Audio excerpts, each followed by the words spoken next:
The moment that girl grabbed my wallet, people didn't gasp. They didn't chase her. They didn't even turn their heads. They just kept walking like they'd already decided who was guilty and who didn't matter.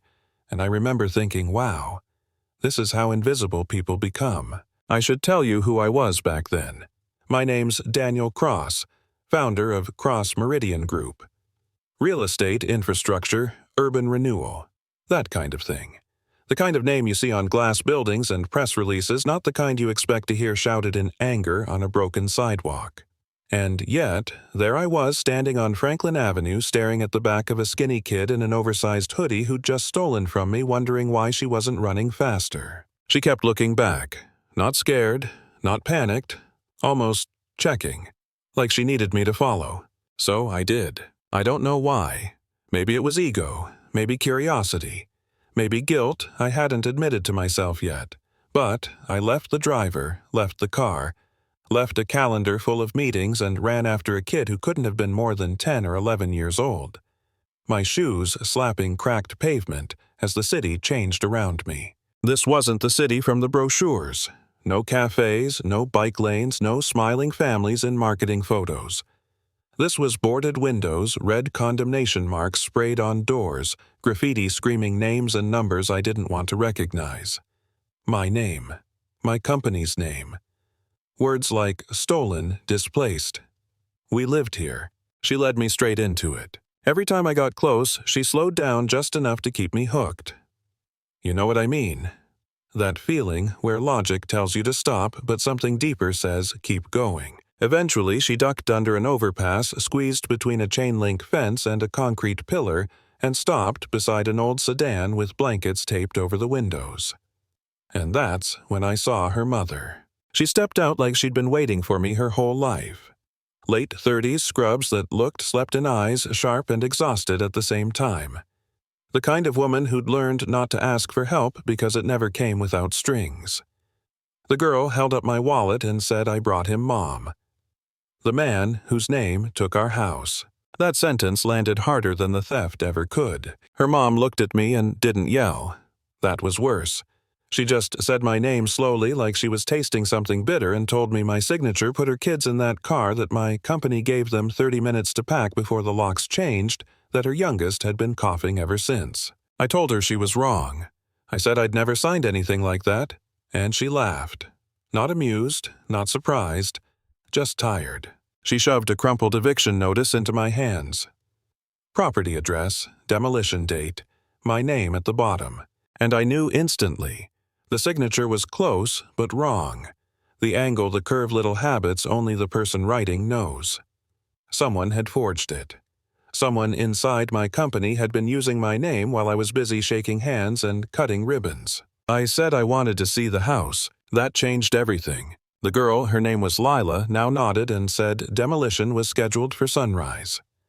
The house stood at the end of a dead street, small and worn red X slashed across the siding like a wound. But inside it was still a home. Furniture left behind. Family photos still on the walls. A kitchen table with a child's booster seat pulled up like dinner might still happen.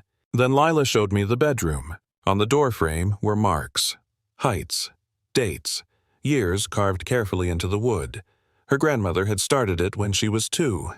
Promised to keep going until Lila grew taller than her. She died before that happened. They were evicted a month later. I froze, because I had seen that before. In my own house, with my daughter. Same marks, same ages, same ending. Leela asked me a question I still hear sometimes at night. If they tear the house down, where do the marks go? I didn't have an answer. That night I pulled every document with my signature from the past 2 years. And the truth was ugly. 46 forged approvals. 1 executive chasing bonuses. Using fear shortcuts and my absence to clear entire blocks. Families reduced to numbers. So I stopped it. Emergency court order. Demolition halted minutes before it began. The house stayed standing. But stopping it wasn't enough. 3 days later, I stood in a community hall packed with people who didn't trust me, and honestly, they shouldn't have. I told them evictions were frozen, homes would be returned, a land trust would give residents ownership in future developments. Real power. Veto power, not charity. Some believed me, some didn't. That's fair. When I handed Lila's mother the deed to their house, she didn't cry. She just held it like it might disappear if she blinked. Her kids hugged her like they were anchoring her to the ground. 2 weeks later, the house was restored. New paint, new windows, but the doorframe stayed untouched. Sacred. A new mark had been added. Age 11. Lila gave me a drawing before I left. Same house, same tree, same family. And me standing off to the side, not the hero, just part of the picture. A year later, the neighborhood had a new name chosen by the people who lived there. And inside the community center was a wall of door frames. Photos of height marks from houses that hadn't been erased. Proof that someone stayed. I used to think success meant building something big enough no one could question it. Now, I think it means standing still long enough to see who gets crushed underneath. That girl didn't steal my wallet because she wanted money. She stole it because she needed me to follow. She needed me to see what my name had become when I wasn't paying attention. So here's my question for you. When progress shows up in your neighborhood, who really pays for it? And when someone is labeled a thief, a troublemaker, a problem, how often are we wrong? Drop a comment. Tell me what you've seen. Tell me what you've lived. And if this story made you uncomfortable, good.